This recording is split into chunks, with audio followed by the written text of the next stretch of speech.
안녕하세요. 이번에 알아볼 선은 상지선입니다. 상지선은 4개의 면으로 되어 있어요. 이렇게 보시면 A, B, C, D로 나뉘어져 있어요.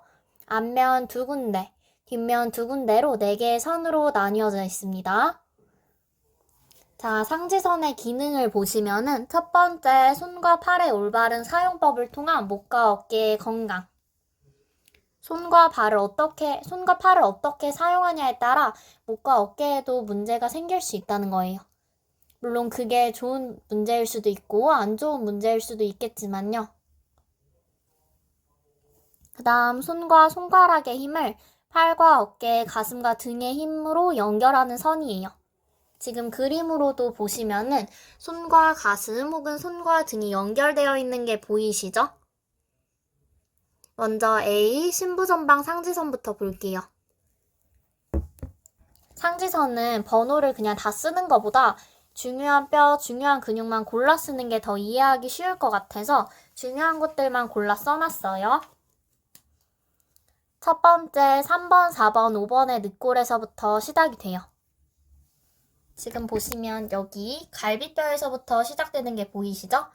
다음 두 번째는 소흉근, 세 번째는 상완 이두근 타고 마지막은 엄지손가락 외측으로 이어집니다.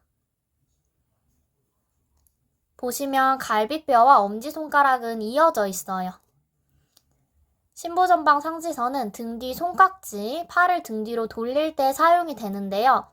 갈비뼈와 엄지손가락은 이어져 있기 때문에 팔을 등 뒤로 보내실 때 굳이 팔을 크게 돌린다고 손으로 발이 잘 잡히는 건 또 아니에요. 그래서 팔을 등 뒤로 돌리실 때는 엄지손가락을 먼저 접어내시고 그 위에 나머지 4개의 손가락을 접으셔서 엄지손가락을 숨겨 주먹 쥐고 그 다음 팔을 등 뒤로 돌리시면 훨씬 더 잘 잡혀요. 가슴도 훨씬 잘 열리고요.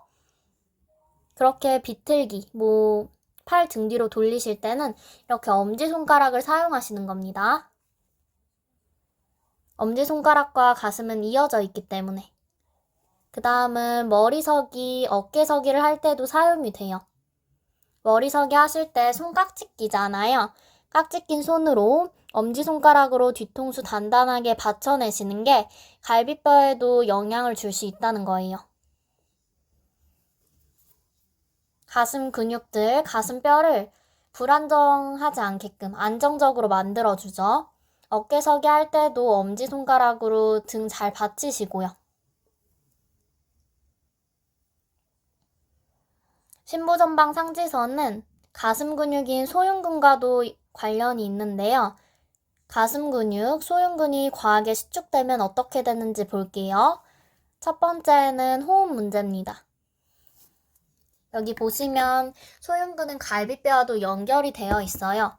호흡을 하실 때는 갈비뼈를 써야 되는데 마시는 숨에는 갈비뼈 사이사이가 넓어졌다가 내쉬는 숨에는 갈비뼈 사이사이가 쪼그라들면서 호흡을 하실 때는 갈비뼈가 움직이죠.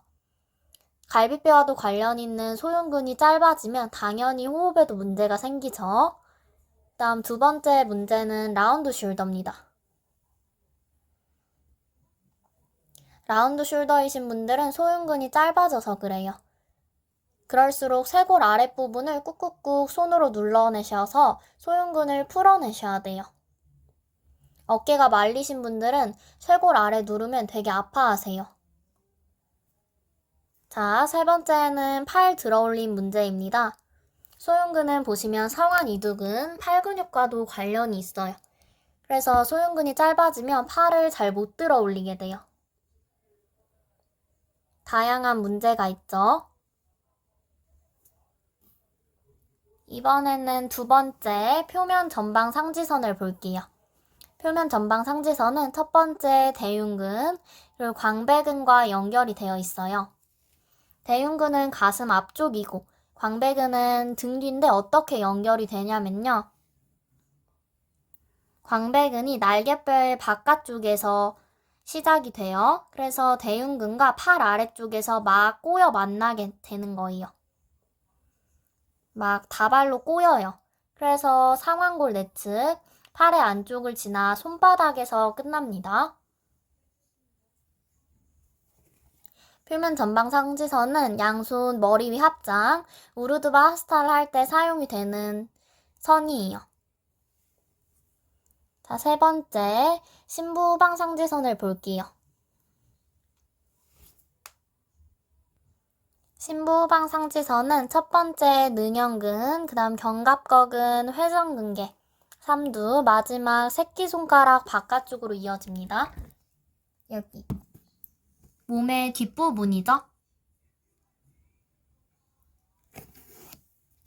능형근이 나선선에서는 전거근과 연결이 된다 했잖아요.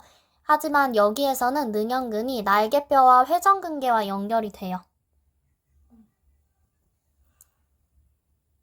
날개뼈를 어떻게 움직이냐에 따라서 회전근개에 문제가 생길 수 있어요. 팔을 위로 들어 올리실 때는 날개뼈도 함께 움직이셔야 되는데 팔을 위로 만세할 때 날개뼈는 그 제자리에 날개뼈는 움직이지 않고 팔만 들어 올리시게 되면 회전근개에 문제가 생기시는 거거든요.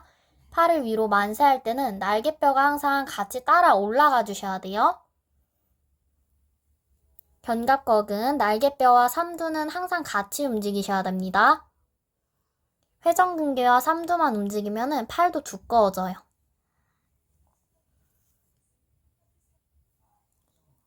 신부후방 상지선은 고무카를 할 때의 아랫손, 그리고 발야킬라를 할 때 사용이 되는데요. 어깨와 새끼손가락 바깥쪽은 이어져 있잖아요. 그래서 발야킬라에서 어깨를 회전할 때도 손바닥이 앞이 아닌 새끼손가락이 앞을 보게끔 팔을 뒤로 보내셔야지 어깨의 회전이 더 잘 돼요. 그리고 파르바타 할 때도 새끼손가락을 위로 밀고 가는 것과 안 밀고 가는 건 다르거든요. 그래서 새끼손가락의 사용으로 어깨 회전이 만들어지는 거죠. 자, 이제 마지막 D, 표면 후방 상지선을 볼게요. 표면 후방 상지선은 첫 번째 승모근, 그 다음 삼각근, 그 다음 상완골의 바깥쪽, 마지막 손등으로 이어집니다. 네, 승모근과 삼각근은 광화를 시키기보다는 최대한 다치지 않도록, 과사용되지 않도록 주의하셔야 하는 근육이에요. 흉곽, 척추가 불균형하면 여기에 있는 근육들이 과사용돼요.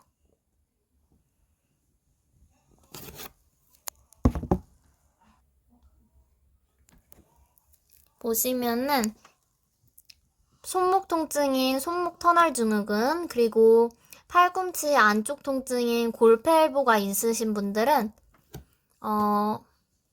여기 표면 전방 상지선, 대흉근, 광배근, 상완골의 내측 손바닥과 이어지는 표면 전방 상지선에 문제가 생겼다는 거예요. 근데 손목 통증을 꼭 손목으로 고치는 건 아니거든요. 그래서 표면 전방 상지선과 관련 있는 대흉근과 광배근을 고침으로써 손목도 고칠 수 있어요. 흉곽의 재정렬로 손목을 고친다는 겁니다. 그 다음은 팔꿈치 바깥쪽 통증인 테니스 엘보인데요. 테니스 엘보는 표면 후방 상지선, 승모근, 삼각근과 관련이 있으니까 여기 근육들을 잘 풀어내시고 잘 강화를 시켜주셔야지 테니스 엘보도 고쳐질 수 있다는 거예요. 이렇게 오늘은 상지선을 알아보았습니다.